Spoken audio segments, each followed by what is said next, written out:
In the cold dark of space, the royal ship of Alaris Prime floated helplessly. Flames burned from its side. Sparks flew across the control panels. The crew screamed and ran as the ship shook under heavy fire. Princess Vela stood still in the center. Of the command deck, her long silver dress was torn. Her eyes watched the enemy ships outside the glass window. They were pirate ships, fast, ugly, and full of weapons. No one had expected them in this peaceful part of the galaxy. She turned to her guard. "How far are we from the patrol fleet?" "Too far, Princess," the guard said. "We sent a call for help, but no one will reach us in time." Vela's heart beat fast. She was not a warrior. She was trained in peace, in politics, in leading her people with calm words. But right now, calm would not save her ship. Pirates would board soon, and then no one knew what would happen. Suddenly one of the officers yelled, "New signal." "A ship is coming toward us." Vela stepped forward. "Is it one of ours?" "No, Princess," the officer said, looking confused. It's small, very small. Old design, human." Everyone in the room went quiet. "A human," Vela repeated. The officer nodded. "Yes, just one ship. The pirates saw it too." Of their fighters broke away and turned toward the small human ship. They fired. Bright red lasers crossed the stars, but the small ship dodged. It spun and weaved between the shots like a bird flying through arrows. It moved too fast, too sharp. The pirates missed. Then the little human ship fired back. A thin beam of blue light struck the lead pirate ship. In seconds, its engines exploded. A second shot hit another. It broke in two. The last pirate ship tried to escape, but the human ship chased it down and hit it with a pulse that shut it off completely. The ship froze in space, powerless. The command deck of the royal ship was silent. Toto. "Who is that pilot?" Vela asked, her voice low. "We're receiving a message," the officer said. "Put it on," she ordered. The screen lit up. A human face appeared. He looked young, maybe 30. His hair was short and messy. His eyes were kind, but serious.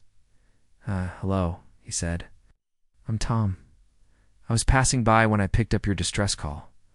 "You okay in there?" Vela stepped closer to the screen. "You saved our lives." Tom scratched the back of his neck. "I just did what anyone should do." "No," Vela said softly. "Most would run." "You did not." He smiled. "Well, I don't like bullies." She looked at him carefully. His ship was old. His clothes were plain. But he had faced 3 pirate fighters alone and won. "Can you dock with us?" she asked. "Sure," he said, sending request now. Later, Tom walked into the royal ship. The crew looked at him like he was a creature from a story. He was shorter than most Alari and far less fancy. But he stood tall. Princess Vela came to meet him. She offered her hand. "I am Vela of House." "Tyron," she said, "you saved me. I owe you my life." Tom smiled and shook her hand. "Glad I could help. I'm just a cargo pilot. Didn't expect to be a hero today." "You may think you're ordinary," she said, "but today you were more than that." The captain of her guard stepped forward. "Princess, we must leave now. The pirates may return." She nodded. "Yes, take us to Alaris Prime." As they flew home, Vela sat with Tom in a quiet room. "You risked your life for strangers," she said. Tom shrugged. "It just felt right. My dad used to say, if you see someone in trouble and you can help, then help." Many races think humans are selfish, wild, even dangerous. Tom laughed. "Some of us are, but not all." She smiled at that. "You have a strange way of flying." Tom grinned. "My ship's old, but she's fast. I built some of her myself. Learned a few tricks out there." "You made it with your hands?" she asked, surprised. "Yep. Out here, you fix your own problems? No royal engineers for us?" Vela looked out the window at the stars. "You remind me of how things used to be before our people got too comfortable." When the royal ship arrived at Alaris Prime, there was a great celebration. The people cheered when they saw the princess alive. The council gave long speeches. They called it a miracle. Tom stood at the side, quiet, unsure what to do. Vela called him forward. "This is the human who saved me," she said. "His name is Tom?" The council bowed slightly. One member said, "We thank you, brave human. You will be given a reward of gold, land, and a ship of your own." Tom looked surprised. Thank you, ... That's nice." But Vela raised her hand. "Wait," she said, "that is not enough. On Alaris, we give the greatest honor to those who give the greatest gift." Everyone turned to her. "I was given life," she said, "so I will give mine in return. I will marry him." A loud gasp spread through the hall. Tom blinked. "Wait, what?" Vela looked at him with calm eyes. "In my world, this is how we say thank you when words are not enough." The council was in shock. Some whispered, some argued. Tom looked around. "You don't have to do this," he said. "I want to," Vela replied. "Unless ... you do not wish it." Tom was quiet. This world was strange, but Vela was brave, honest, and maybe this was just the start of something bigger. He took a deep breath and said, "All right, let's see where this goes." And with that, a single human changed the course of an entire planet, and soon, the whole galaxy. Tom stood in front of the Royal Council chamber, feeling awkward in the fine clothes they gave him. The robe was blue and gold, heavy on his shoulders. The shoes were too tight. He missed his old jacket and boots. He looked around. The room was large and glowing, with tall windows and silver walls. Alari nobles sat in curved chairs, wearing long robes, shining jewels, and serious expressions. They whispered as he entered. Some looked curious. Others looked angry. Tom couldn't understand their language, but he understood their faces. They didn't like him here. Then the grand door opened. A trumpet played. Everyone stood. Princess Vela entered, dressed in a white gown that sparkled like stars. Her long silver hair flowed behind her. Her eyes, calm and bright, looked straight at Tom. She walked toward him and stopped at his side. The High Elder stepped forward, holding a scroll. "Today," the Elder said in the common galactic language, "we honor a stranger, a human, a man from a small planet who showed great courage. He risked his life to protect our princess. He showed bravery beyond borders." The crowd clapped politely. "We, the council, offer him treasure, ships, and a seat in the royal court." But before the Elder could continue, Vela raised her hand. "I will give him something greater," she said loudly. "My people have forgotten. Our oldest tradition, but I remember." The hall went silent. Vela turned to Tom. "You saved me. You protected me, so I offer you my life in return. I offer my hand in marriage." Gasps echoed through the room. Tom's eyes widened. "Wait, princess. I thought that was just a saying." "It is real," she said gently. "Among my people, the one who saves a royal life can receive the highest honor. That is marriage." The council members stood, arguing in their native tongue. Some shouted. Others shook their heads. One slammed his fist on the table. A noblewoman stood and said in common language, "He is human. He is not one of us." Another added, "This is madness. It breaks all tradition." But Vela stood firm. "He risked his life for me. That is more than most here have ever done." Tom looked around, confused. "I didn't do it for a reward," he said. "I just wanted to help." Vela smiled softly. "That is why it means more." The High Elder looked at both of them. "Do you accept this union, Tom of Earth?" Tom paused. He had no idea what would come next. This was not his world. It wasn't sure if it was right, but he saw Vela's eyes. Calm, honest, not forcing him. He nodded slowly. "Yes, I accept." The crowd broke into loud noisome cheers, some angry shouts. The Elder raised his hand for silence. "So be it," he said. "Let the union be blessed by the stars." Later that night, Tom sat alone in his royal quarters. The room was larger than his whole ship. The floor was covered in soft green rugs. The walls had moving art that changed with the light. But he didn't feel relaxed. He felt out of place. There was a knock. Out. Vela stepped inside. No longer in her gown. She wore a simple robe and looked more like a person than a princess. "May I sit?" she asked. Tom nodded. "Course." Ow. She sat across from him on the soft couch. For a while, they didn't speak. Then she said, "I know this is strange for you." Tom smiled slightly. "You think?" She laughed quietly. "Yes, I do." He looked at her. Why did you really do it?" She looked down at her hands. "In our old ways, the one who saves a royal life is offered marriage.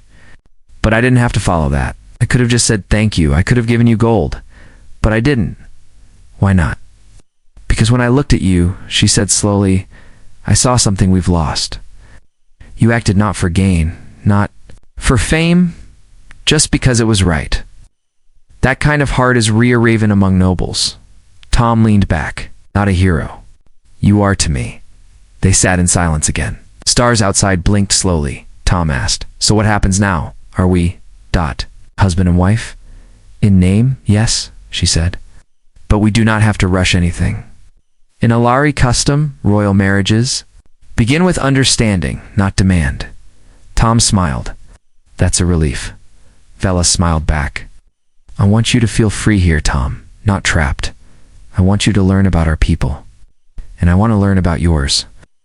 Tom stood and walked to the window. "That sounds fair." Vela joined him. "Tomorrow we begin the Festival of Renewal. It will last 7 days. It is a good time for new beginnings." Tom looked at the glowing city below. "A new beginning, huh? That's one way to say it."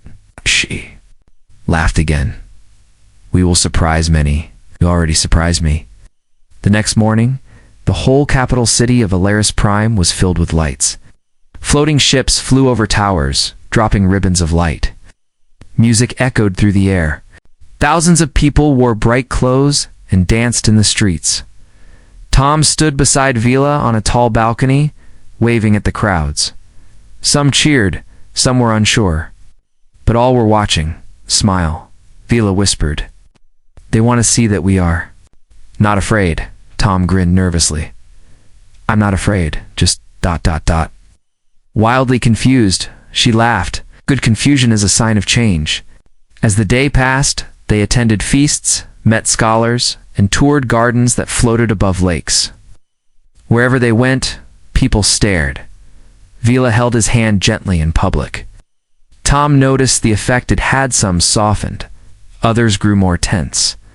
That evening, back in their quarters, Tom sat by the window and said, "They're not sure about me." "They will be," Vela replied. "You just need time." He looked at her. "Do you think this can really work?"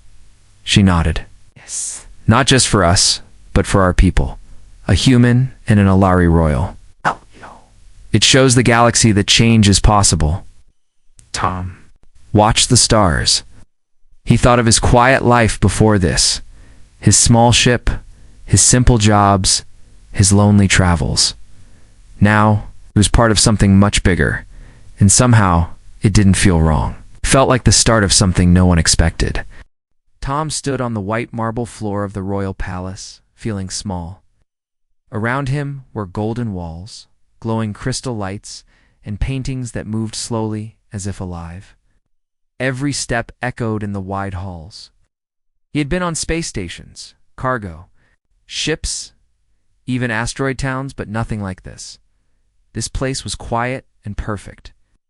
Maybe 2 perfect guards in silver armor stood straight at every corner. Servants in soft robes bowed when they saw him, but no one smiled. No one said hello. Tom was not used to this kind of life. It had been 5 days since the royal wedding. 5 days since he became Prince Tom of Alaris. He didn't feel like a prince. We still ate too fast, still got lost in the palace, still said the wrong things during royal meals. The nobles didn't like him much. He could tell. They talked about him when they thought he wasn't listening. They looked at him like he was an outsider, which of course he was. Only Vela treated him kindly. She walked with him in the gardens every morning, showing him glowing flowers and singing birds made from light. She listened to his stories about Earth, about small homes, music bars, and racing across desert skies in his old ship. She didn't laugh at him. She asked questions. Real ones. You are honest, she said once. That is rare among my people. Now, still, Tom felt like he didn't belong. On the 6th day, Vila found him alone in the library. He sat in front of a large screen, trying to learn more about Alari history. The screen showed pictures of ancient kings, space wars, and long peace treaties. You look tired, she said softly. Tom turned. Just trying to catch up. I didn't grow up with all this. She smiled. You don't need to be like us. I know, but your people expect a prince now. A real one. You are real. That's the difference. He looked down. Sometimes, I think they'll never accept me. Vela sat beside him. Some won't. They fear change, but others are watching. They see your heart. Tom chuckled. My heart doesn't know how to sit straight in royal dinners. Vila laughed. That's all right. I'll sit beside you. For the first time that day, Tom smiled. Later that afternoon, Vila took Tom to the royal workshop. It was hidden under the palace, filled with old machines, broken parts, and tools that hadn't been touched in years. Our ancestors built things by hand, she said. Before we became only thinkers. Tom's eyes lit up. Can I try something? Vela nodded. It's yours now, too. Tom rolled up his sleeves, picked up a scanner, a few energy cells, and a dusty drone that hadn't flown in years. His hands moved fast. His fingers knew what to do. Vela watched him work. He didn't need help. He didn't ask for instructions. He just started fixing. This is how you feel at home, she said softly. Tom smiled. Yep, give me something. Broken, and I'll find a way to fix it. Over the next days, Tom spent more time in the workshop. He built a small engine, and he made a scanner that could find weak points in a ship's hull. Then he repaired 5 broken palace drones. News began to spread. A few curious guards came to watch. Then a servant asked if Tom could fix a broken music box. Then a young Alari pilot brought her damaged communicator. Tom helped them all, not for reward, just because he could. He may be human, one worker said, but his hands are better than any noble's words. One evening, as the sun set behind the tall spires of the capital, a group of young engineers knocked on the palace gates. We heard the new prince builds things, they said. Can we learn from him? The council was unsure, but Vela approved it, and so Tom began to teach. Vela sat at the edge of the workshop, watching Tom explain how a human fuel pump worked. This part, he said, holding a metal tube, is simple. But when it breaks, the whole ship fails. That's how life works too. The students laughed. They liked Tom.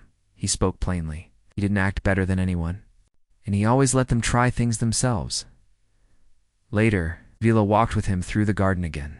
You are changing things, she said. Tom shook his head. I'm just helping a few kids fix machines. No, Vila said. You're showing us something we forgot. Doing things with your hands is noble too. That being humble can be powerful. Tom looked at her. Do you regret marrying me? She stopped walking. No, I made the right choice. They stood quietly as stars filled the sky above them. But not everyone was happy. Deep inside the palace, in a quiet hall filled with shadows, 3 noble council members met in secret. This human grows popular, one said. Too fast. Teaches peasants. Fixes broken tools. What kind of prince is that? A dangerous one, the third whispered. If the people start following him, we may lose control. They nodded in the dark.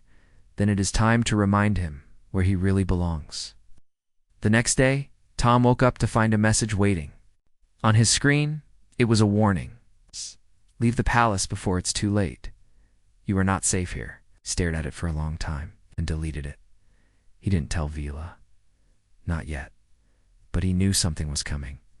And he also knew one thing for sure he was done running. Whatever this was, he'd face it, just like before. The night sky over Alaris Prime was full of beauty, Twin moons glowed beside the stars, and the palace towers sparkled like crystals. But inside the royal halls, things were changing. Tom was no longer just the human who married the princess. He had become a symbol builder, a teacher, and a voice that reached the people. The small workshop was now a training center. Young minds from across the city came to learn how to fix, create, and think differently. Many citizens liked him, but many nobles did not. The High Council met in secret again. This time, they didn't whisper, they planned. "He's turning workers into leaders," one noble said. "He is not one of us," another replied. And yet they listened to him. "You must act before he changes everything." But before they could do anything, something far worse came from the stars. That same week, strange signals appeared near the edge of the Alari system. Military scouts were sent to check. Only one returned. His ship was damaged, his face pale with fear. "It's the Varnock," he said. "They've returned." The council gasped. The Varnock swarm was a dark memory in Alari history. A warlike insectoid race that had once tried to conquer half the galaxy. Cold, fast, and merciless. "They were destroyed years ago," one general said. "Not destroyed." The scout replied, "Sleeping now. They're awake." Princess Vela called a meeting with the military leaders. Tom was there too, standing quietly beside her. "We must prepare our defense," she said. "How long before they reach us?" The general answered. 12 days, maybe less." The room fell silent. Then one noble said, "We must call the Alliance for help." Another replied, "It will take weeks for them to respond." Tom raised his hand. "Then we have to act now." Some turned toward him, surprised. "We don't have time for old plans," he continued. "You need faster ships, better shields, working drones, and people who know how to use them." The generals frowned. "You are not a soldier." "No," Tom said, "but I know machines, I know speed. Let me help prepare your defense teams. I can fix more in a week than most in a month." Vela nodded. "Give him the tools he needs." The council hesitated. But there was no better option. Tom got to work. He returned to his workshop and called in every student, engineer and mechanic he had trained. "We have less than 2 weeks," he told them. "We're not building for beauty, we're building for survival." They worked day and night, repaired old fighters, rebuilt energy shields, and designed quick-attack drones. They used Earth-style engines, small, fast, easy to fix. Tom didn't sleep much. He barely ate, but he stayed focused. "You don't need perfect ships," he told the pilots. "You need ones that move fast and don't stop working." Soon, the hangars were full of modified crafts-blending Alari design with human creativity. Light, sharp, and ready for battle. One night, Vila visited the hangar. She watched Tom adjust a flight system. "You haven't rested?" she said. "I will, after this is over." She smiled sadly. "You are more Alari than most of our council." I'm not. Shook his head. "I'm just doing what needs to be done." She stepped closer. "When I married you, I didn't know where it would lead, but now I see. You were exactly what we needed." Tom looked at her. This fight won't be easy. "No," she said, "but now we have hope." 2 days before the Varnock arrived, the sky turned red. Scout ships flew in from the outer stations, sending images. Black insect-like ships, hundreds were coming fast. The planet held its breath. Tom stood in the command tower beside Vela, dressed in a flight suit. He had trained with the defense pilots. He had tested the new fighters himself. And now, he would fly with them. "You don't have to go," Vela said. Double quotes. "Yes, I do," Tom answered. "This is my home now, too." Looked at him for a long time. Then she handed him a silver ring. "This was my father's," she said. "He wore it during our last war. Bring it back to me." Tom took the ring and smiled. "I will." The day of the attack came. The Varnock fleet dropped from warp like a storm. Alari fighters launched from every base. Tom led a group of 12. Their ships marked with blue lights his team. The battle in space was chaos. Varnock ships moved in swarms, sharp and wild. Ow. Their weapons were fast.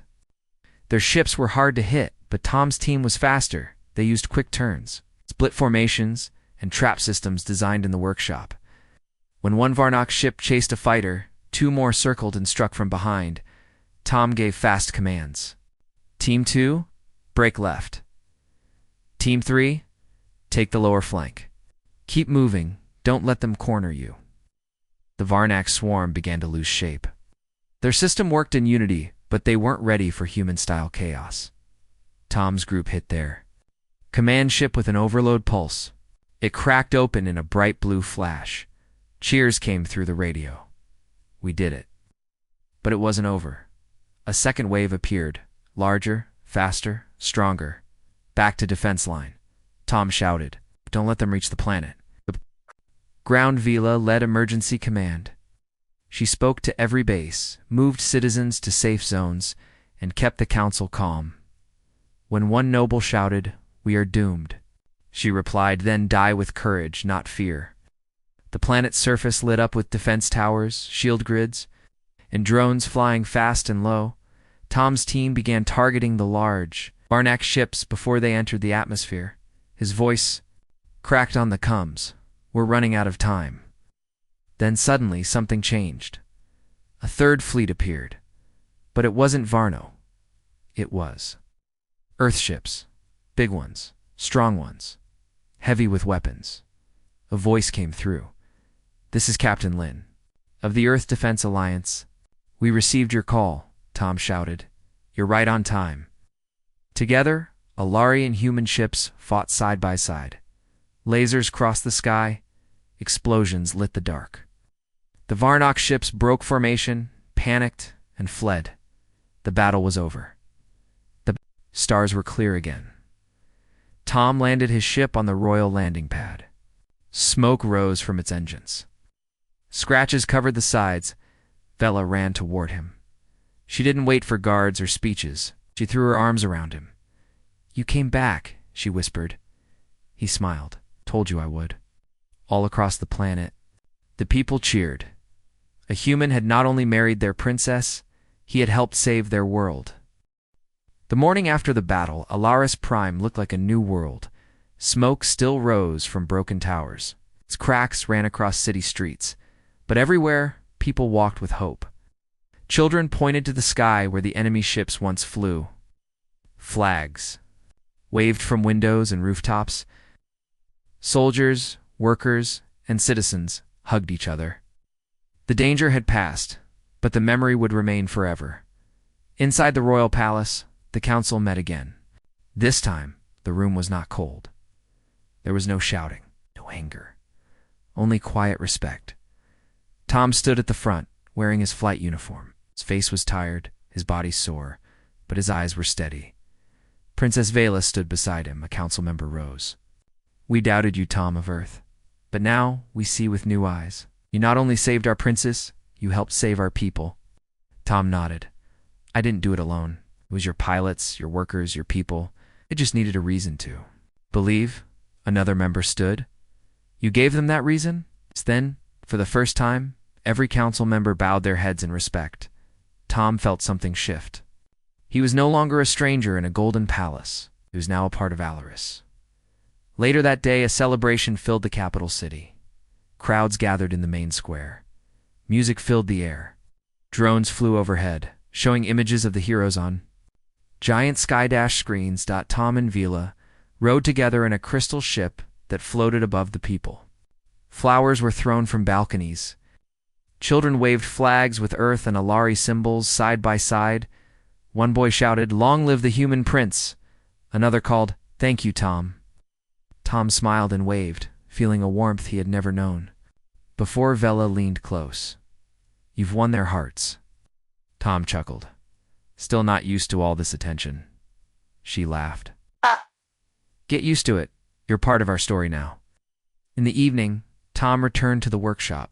Even during celebration, he wanted to check on his machines. He ran his hand along a half-built drone. "Shh. You did well, little one," he whispered. He heard a voice behind him. "You speak to machines now?" It was Vela, smiling. "Always have," Tom said. "They listen better than most people." Vela walked over and sat beside him on a bench. "Do you ever miss your old life?" she asked. Tom thought for a moment. "I miss the quiet, miss flying alone sometimes. But regret coming here." She looked at him. "And the marriage?" He smiled. "At first it was confusing. I didn't know what to feel. But now, I think I understand what it means." She reached out and held his hand. "I meant it when I chose you," she said. "It's not just as a thank you, but because I saw something in you that others didn't." Oh. Tom looked into her eyes. "And I saw something in you: bravery, kindness, strength. Not many would stand against tradition the way you did." They sat in silence for a while, listening to the quiet hum of the machines. Then Vela whispered, "Tom, ... I don't want this to be just a royal story. I want it to be a real one." He squeezed her hand gently. "Then let's write it together." The next day, a group of Earth officers met with the Alari Council. They offered a partnership, shared technology, defense plans, and peace between planets. One Earth captain said, "This war brought us together. Let's not wait for another one to stay united."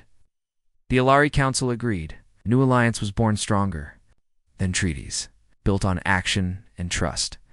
And it had started with one human pilot and one brave princess. As the days passed, Tom's role changed again. He wasn't just a helper now, he was a leader. He helped design new flight schools where humans and Alari trained side by side.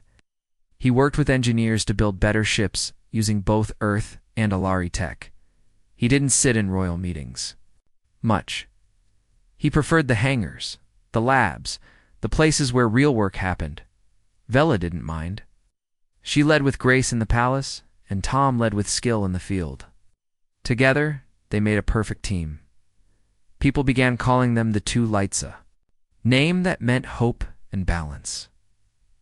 One night, Tom and Vela walked through the royal garden. The stars were bright above. The battle was over, but the memory still lived in their minds. "Do you think the Varnock will return someday?" Tom asked. "They might," Vela said. "But we'll be ready." Tom looked up. "I never imagined this would be my life. A prince, a leader, a husband." Vela smiled. "Life surprises us when we listen to our hearts." He turned to her. "And what does your heart say now?" "That I married a human as a thank you gift," she said.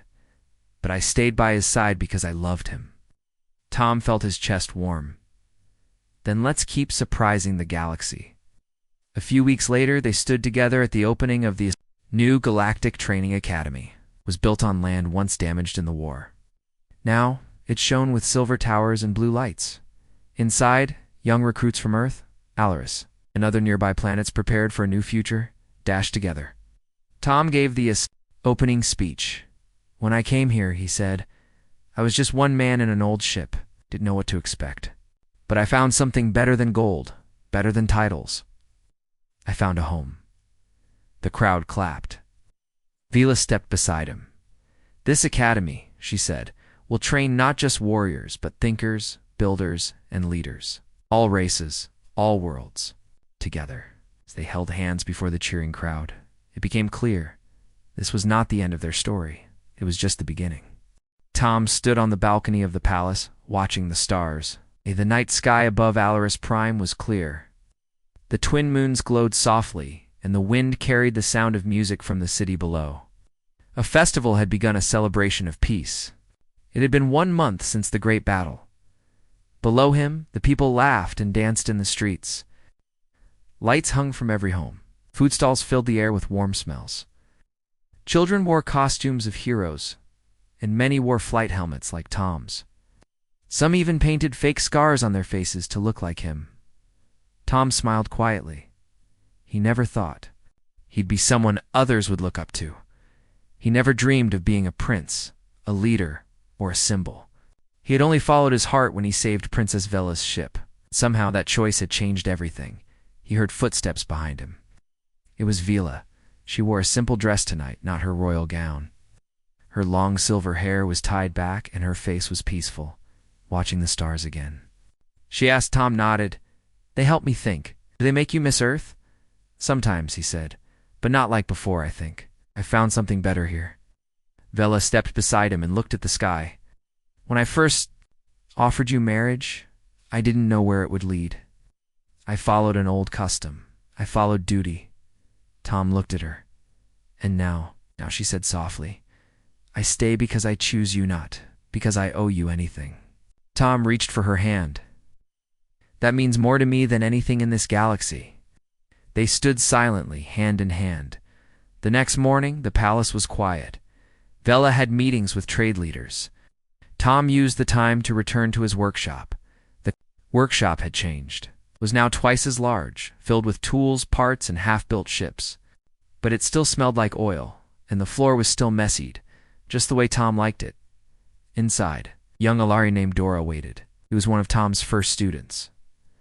I finished the model you showed me, Doro said proudly, holding up a new type of drone. Tom examined it carefully. Good work. You added the rear stabilizer. I copied your design. Tom smiled. You didn't copy, you improved it. That's even better. Doro grinned, proud of himself. Tom placed the drone on the table and said, You know, when I was your age, no one believed I'd be anything. I just fixed ships for credits. I flew small jobs. People ignored me. But now, you're a prince, Doro said. Tom shook his head. Titles don't matter. What matters is how you treat people. What you build, what you protect. Doro nodded. Then I want to protect this world too. Tom placed a hand on the boy's shoulder. And you will.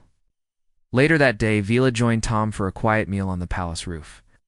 It was their favorite place. No guards, no reporters, just the wind and the stars.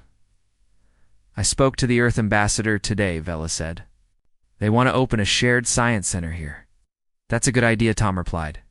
Our people have different knowledge. Together, we'll do more. She poured tea into 2 cups. He also said something else. Tom raised an eyebrow. What? He said other races are watching us? Watching you? Some still think humans are dangerous. But now, they're confused because you showed them something different. Tom took a sip. I didn't do anything special. I just didn't walk away. Vela looked at him. It's exactly what made it special. They watched the sky again.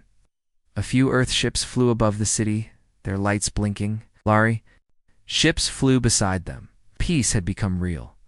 Vela turned to Tom. I've been thinking. About what?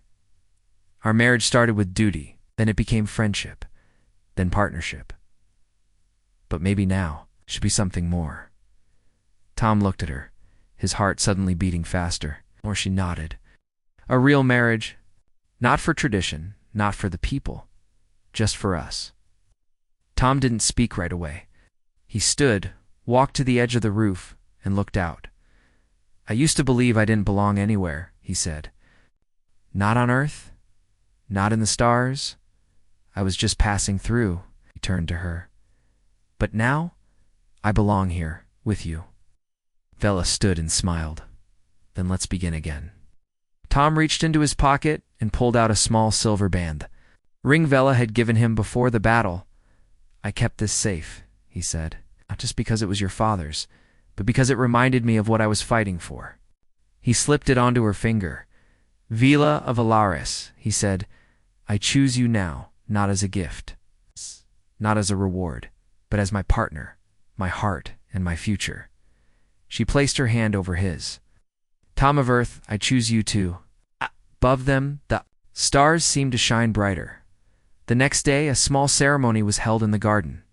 No crowds, no nobles.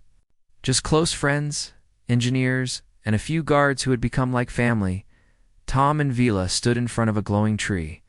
They exchanged simple vows. They wore simple clothes, but the meaning was deep. This time, it wasn't about saving a life. It was about building one together. Afterward, they shared laughter, music, and quiet moments. No one called him outsider anymore. Everyone whispered behind their backs. They were one of them now together. That night, Tom and Vela sat on the balcony again. No words, just the stars, the wind, and the feeling of peace. And though the galaxy was still full of dangers, they knew one truth. Whatever came next, they would face it side by side, because now it wasn't just a marriage of thanks, it was a marriage of love. Years passed on Alaris Prime. The skies grew brighter with new ships, and the cities grew taller and more alive. But the most important change was not in the buildings or machines. It was in the hearts of its people. Tom and Villa's marriage, once a surprise and a shock, became a symbol of hope across many worlds. Their story was told in schools, in songs, and in quiet moments among friends. The galaxy, once divided by fear and old rules, was learning to come together. Tom and Vela stood together on the balcony of the royal palace, watching a new generation of pilots take off from the training fields below. Boys and girls from many planets flew side by side, Earth, Alaris, and others beyond. "This is what we dreamed of," Vela said softly. Tom smiled. "Not just dreamed. We built it." There. Hands found each other again. The silver rings on their fingers sparkled in the sunlight. "Do you remember the day we met?" Tom asked. Vela laughed. "How could I forget?" A small human ship racing into danger when everyone else ran away. "And you offered me your hand?" Tom said. "Not just as a gift, but as a future." Vela nodded. "And now we give that future to others." Together, they worked to build a new alliance, a galaxy where races shared knowledge, protected each other, and solved problems as one. Tom brought Earth's inventions. Vela brought Alari wisdom. Together, they started projects to end hunger, bring clean energy, and explore unknown stars. The Galactic Council, formed with leaders from many planets, often met in the new floating city of Lumina. Tom and Vela were founding members. They spoke, not as rulers, but as partners. One day, while visiting a distant colony, Tom and Vela faced a new challenge. A group of settlers was in trouble. Their water system had broken, and without repair, their crops would fail. Tom knelt beside a broken pipe, studying the damage. Vela talked with the community leaders. "We can fix this," Tom said confidently, together with help from local engineers. And volunteers from nearby worlds, they worked for days. Tom taught new repair techniques. Vela organized supplies and food. When the water flowed again, the settlers cheered. Children ran through the streets, playing in the fresh streams. Tom looked at Vela. "This is why we do this." She smiled. "To bring life, not just survive." Back on Alaris Prime, the royal palace was no longer a place of cold tradition. It was warm and alive. Tom loved spending time in the workshop, now open to everyone. People of all races came to learn, to build, and to share stories. Vela often joined him, bringing books, music, or guests from other worlds. One evening, as they sat beneath a glowing tree in the garden, a small group of children played nearby. One boy ran up to Tom and asked, "Are you really a hero?" Tom laughed. "No, I'm just a man who did what he thought was right." "But you saved our world," the boy said proudly. Tom looked at Vela and smiled. "Maybe that's enough." The galaxy was not perfect. New dangers would come, old fears would rise. But Tom and Vela knew one thing: together. Yes. They could face anything. Their marriage, born from gratitude, had grown into love and strength. It was a beacon in the dark, a reminder that even in the vast unknown, kindness and courage could change everything. As the sun set over Alaris Prime, Tom and Vela stood hand in hand, ready for whatever new adventure awaited, because their story was not just theirs anymore. It belonged to the whole galaxy.